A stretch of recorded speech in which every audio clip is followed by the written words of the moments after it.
All right, ladies and gentlemen, the next step to creating our graffiti sketchbook covers is going to be to make some thumbnail sketches. Now, this time around our worksheet looks a little different. You've gotten a strip of paper from Miss Chesser, and you've gotten a square that is a tracer. It's actually a rectangle. So, the way we do this is first you need to find a drill page or the back of a drill page that is nice and white. If you have any kind of staining on a page from making your sketchbook cover or your sketchbook pages, like it's bled through or some of it fell on the back, this isn't the best page to use. You want to make sure your page is as white as you've got. If you have a little bit of staining, that's okay, but you want the whitest page that you have left. And then you're going to get this strip of paper. The first thing you're going to do is glue it in.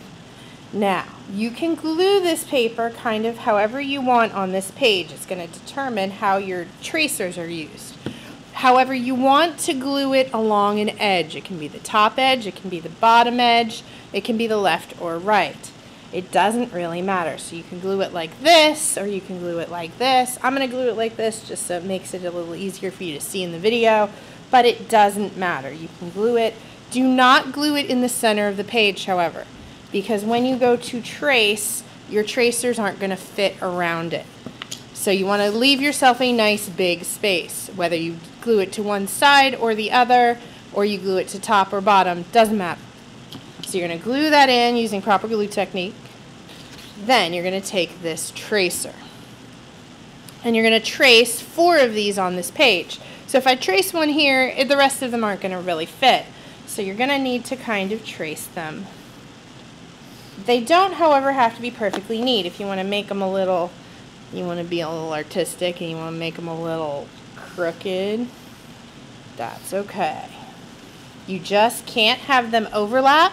Each square's got to be completely full. You've got to see all 4 corners. So you can't kind of do it like this where the corners are going off the page. You need to be able to see the whole square.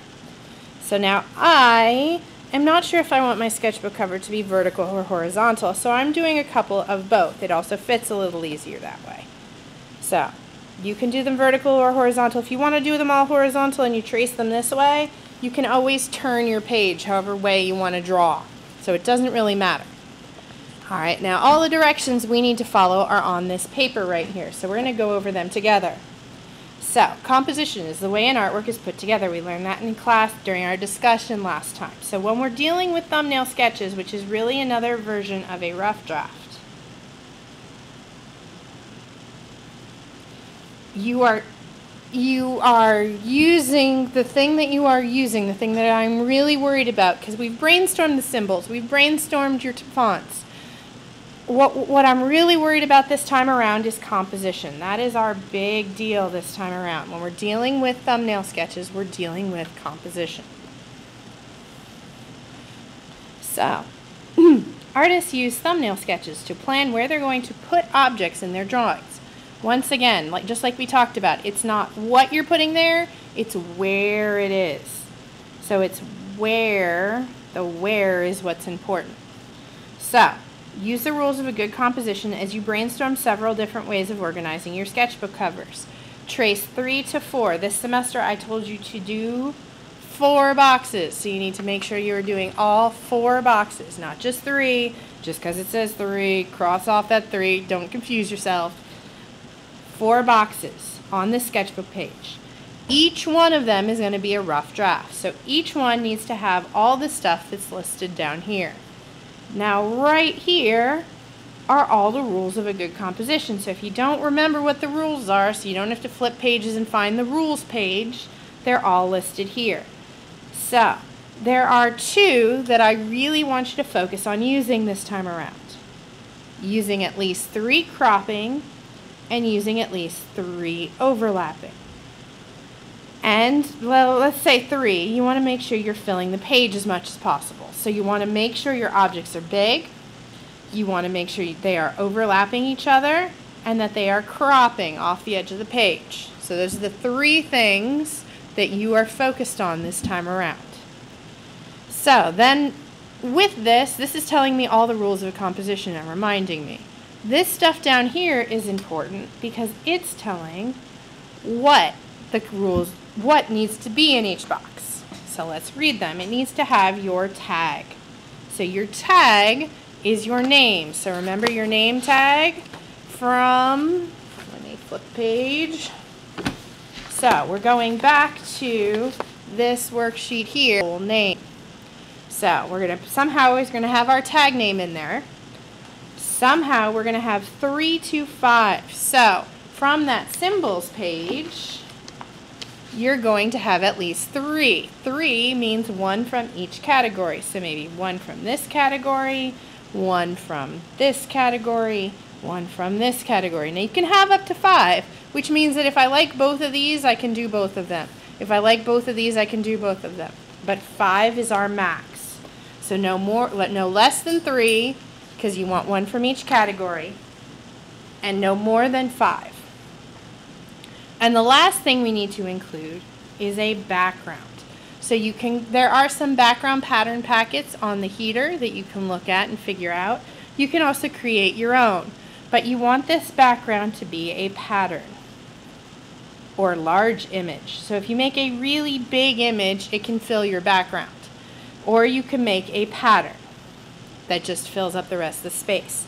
This part comes last because you don't want to, well, I'll show you as we're drawing. So let's start the first one.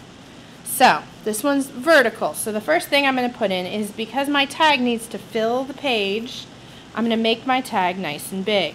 Now, I don't need to, this is a small box, trying to make my tag in my font, it might be difficult. So I can write in my regular handwriting and kind of make it kind of the bubbly font that it is. This doesn't have to be perfect. This doesn't have to be drawn pretty. This is just a rough draft. And what am I worried about? I'm worried about composition.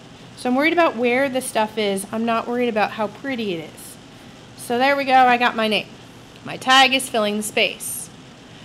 It's really super big. You want to make sure your tag is big, because when your tag becomes, if your tag is kind of small in the corner, it's going to make everything else difficult. So we'll do kind of a good one down here and we'll do a bad one up here.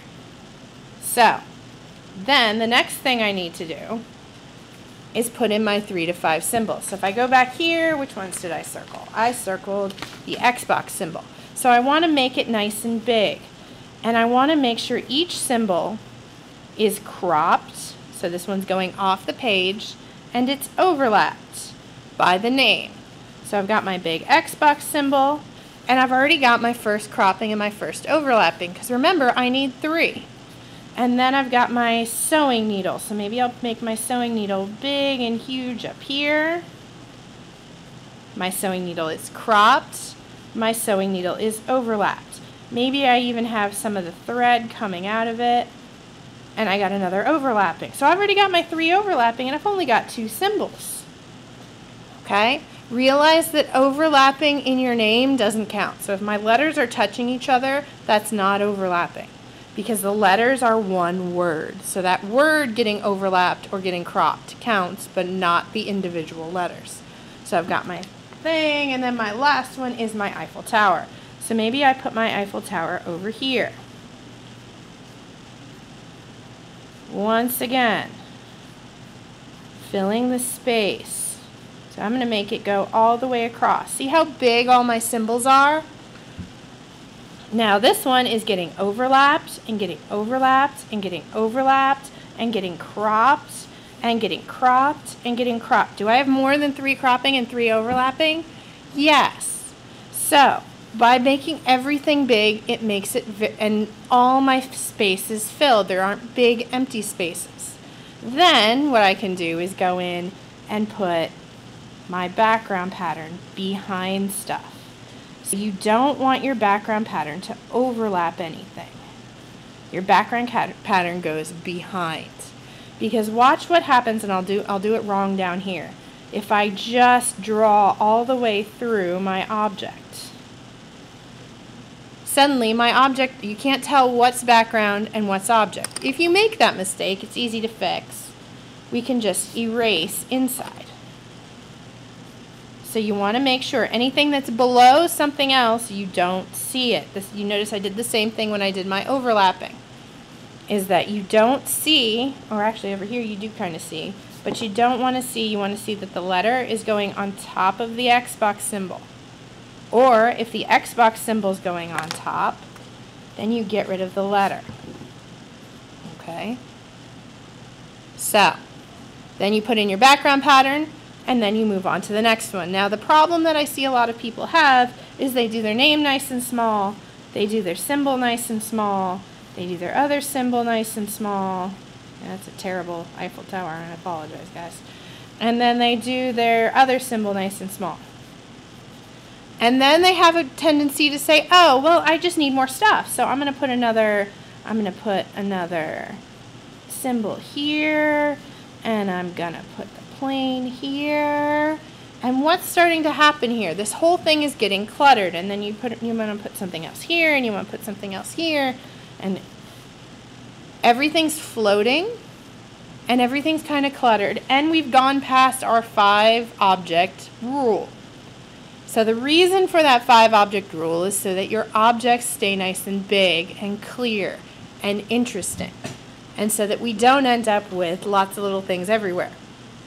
So if you want your name to be small, that's okay. You can do a good composition without your name, with your name being smaller. But what you're going to have to do is make those symbols monstrous, really super huge, to fill up the rest of the space. And if you're doing this, is this really about your name? Is it about your graffiti tag? Not really. So you don't want to keep your name too small. You want it to fill at least half the space, because this really is an artwork about your name. It's about your graffiti name, and you want to have the space to have that. So in each box, and you need to do all 4. Now, if I like this font and I like these 3 symbols, I don't have to change my symbols. But if I decide that, maybe I don't like the Eiffel Tower so much, maybe I want to try the airplane, in the next one I can use the airplane. You can do any kind of mix and match symbols, any kind of mix and match backgrounds, any kind of mix and match fonts. It's really what I'm worried about is the composition. And in order to move on to your final draft, I'm going to ask you, where are your 3 cropping? Where are your 3 overlapping? And I'm going to check to make sure that you filled the page and did not leave any empty space. So, ladies and gentlemen, you need to complete all 4 thumbnail sketches in order to move on to your final draft.